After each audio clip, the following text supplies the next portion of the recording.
আসসালামু আলাইকুম রহমাতুল্লাহ।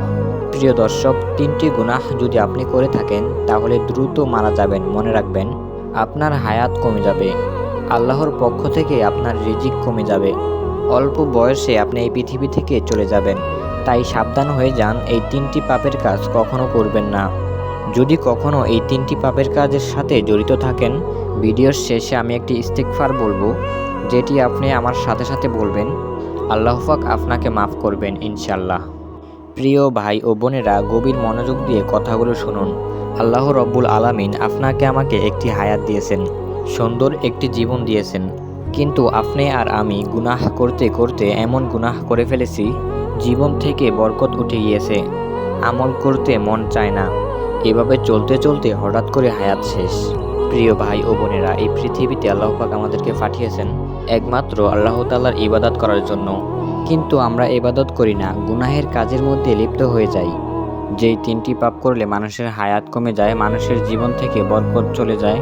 1 নম্বরে জিনা ও ব্যভিচার। প্রিয় দর্শক, জীবনে কখনো আপনি জিনা ব্যভিচার করবেন না। এটা খুব মারাত্মক গুনাহ, কবিরা গুনাহ। আপনি যদি এই পাপটি করে থাকেন তাহলে আজকের এই ভিডিওর শেষের দিকে আমি একটি দোয়া বলবো, এবং কিভাবে দোয়াটি পড়তে হবে তা আমি বলে দিব। আপনি এই দোয়াটি পাঠ করে তওবা করবেন, আর কখনোই জিনা ব্যভিচার করবেন না। প্রিয় দর্শক, জিনা খুব মারাত্মক একটি গুনাহ।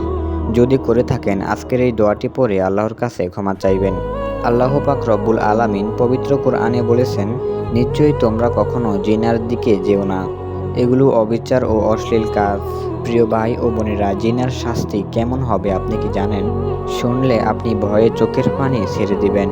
পবিত্র কোরআনে আল্লাহ পাক বলেছেন, যদি কোনো অবিবাহিত যুবক যুবতী অপকর্ম করে, জিনা ব্যভিচার করে, খারাপ কাজ করে ধরা পড়ে যায়, তাহলে প্রকাশ্যে জনসম্মুখে ছেলেকে 100 বেতের আঘাত করা হবে এবং মেয়েকে 100 বেতের আঘাত করতে হবে, এবং বেতের আঘাত যে করবে তার শরীরের যতটুকু শক্তি আছে ততটুকু শক্তি দিয়ে বেতের আঘাত করতে হবে। আল্লাহ পাক পবিত্র কোরআনে জিনা ব্যভিচারের শাস্তির কথা জানিয়ে দিয়েছেন। এবং কোনো বিবাহিত নারী ও পুরুষ যদি পরকীয়া করে এবং জনসম্মুখে তাদেরকে মাটির নিচে বুক পর্যন্ত গেড়ে পাথর নিক্ষেপ করে হত্যা করতে হবে।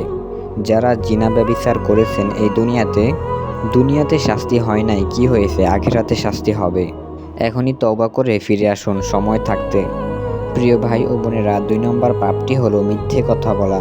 আপনি কখনো মিথ্যা কথা বলবেন না। অনেক মানুষ আছে কথায় কথায় মিথ্যা বলে। সাবধান, মিথ্যা বললে আপনার হায়াত কমে যাবে। মিথ্যে কথা বললে মানুষ ধ্বংস হয়ে যায়, মানুষের জীবন থেকে হায়াত কমে যায়, বরকত কমে যায়। যারা মিথ্যে কথা বলে তাদের সঙ্গে থাকা ফেরেশতারা খুব কষ্ট পায়। সমস্ত গুনাহের মূল হলো মিথ্যে বলা। এজন্য অবশ্যই আমরা মিথ্যে ত্যাগ করব, সত্য কথা বলার অভ্যাস করব। প্রিয় ভাই ও বোনেরা, 3 নম্বর হলো মা বাবার সাথে খারাপ আচরণ করা। এটা খুব ভয়ানক একটি অপরাধ। মা বাবার সাথে যদি খারাপ আচরণ করেন তাহলে আল্লাহ পাক রব্বুল আলামিন আপনার হায়াত কমিয়ে দিবেন। বাবা মায়ের সাথে কখনোই আপনি খারাপ আচরণ করবেন না, তাদেরকে কষ্ট দিবেন না, তাদের মনে আঘাত দিবেন না। মনে রাখবেন, তারা দোয়া করলেই আপনার হায়াত বৃদ্ধি হবে, তাদের দোয়া আল্লাহ পাক ফেরত দেন না। এটা মনে রাখবেন, তারা আপনার জন্য যে কোনো দোয়া করলেই তা অবশ্যই কবুল হবে। তাই সবসময় মা বাবাকে খুশি রাখার চেষ্টা করবেন। নবীজি সাল্লাল্লাহু আলাইহি সাল্লাম বলেছেন, দোয়া ছাড়া অন্য কিছু মানুষের ভাগ্য পরিবর্তন করতে পারে না। মনে রাখবেন, একমাত্র দোয়াই মানুষের ভাগ্যকে পরিবর্তন করতে পারবে। তাই আল্লাহর কাছে বেশি বেশি দোয়া করবেন, আল্লাহর কাছে সাহায্য চাইবেন। যে কোনো কথা সবার আগে আল্লাহর কাছে শেয়ার করবেন। আপনি যদি মা বাবার সাথে খারাপ আচরণ করে থাকেন, আপনাকে বলবো আপনি এখন থেকে মা বাবার সাথে ভালো আচরণ করুন। ইনশাল্লাহ আপনার হায়াত বৃদ্ধি হবে। তাদের কাছে ক্ষমা চান, তাদের সাথে উত্তম ব্যবহার করুন, তাদের জন্য দোয়া করুন, তাদের খেজমত করুন। পৃথিবীতে অনেক সন্তান আছে, বাবা মায়ের বদদোয়ার কারণে দুনিয়া ও আখিরাত দুটোই বরবাদ হয়ে গেছে। আল্লাহ পাক আমাদের সকলকে এই 3টি গুনাহ থেকে বিরত থাকার তৌফিক দান করুক, আমিন। প্রিয় দর্শক, এখন আমি আপনাদেরকে দোয়াটি বলে দিচ্ছি।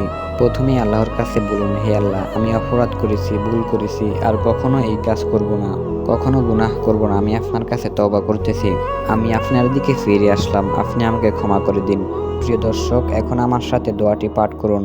আল্লাহুম্মা আনতা রব্বি লা ইলাহা ইল্লা আনতা খলাকতানি ওয়া আনা আবদুকা ওয়া আনা আলা আহদিকা ওয়া ওয়াদিকা মাস্তাতু আউযু বিকা মিন শাররি মা সানাআতু আবুউ লাকা বিনি'মাতিকা আলাইয়া ওয়া আবুউ লাকা বিযামবি ফাগফিরলি ফাইন্নাল্লাহা ওয়া আগফিরুয যুনুবা ইল্লা আনতা।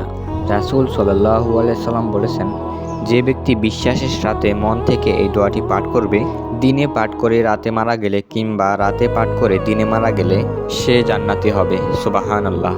তাই আমরা সকলে এই দোয়াটি পড়েই আল্লাহর কাছে ক্ষমা চাইব ইনশাল্লাহ। আর এই 3টি পাপ কখনোই করবেন না। 1. জিনা ও ব্যভিচারে লিপ্ত হওয়া। 2. মিথ্যে কথা বলা। 3. মা বাবার সাথে খারাপ ব্যবহার করা। এই 3টি পাপ থেকে সর্বদা দূরে থাকার চেষ্টা করবেন। আল্লাহ আমাদেরকে সকল কবিরা ও সবিরা গুনাহ থেকে দূরে থাকার তৌফিক দান করুক, আমিন।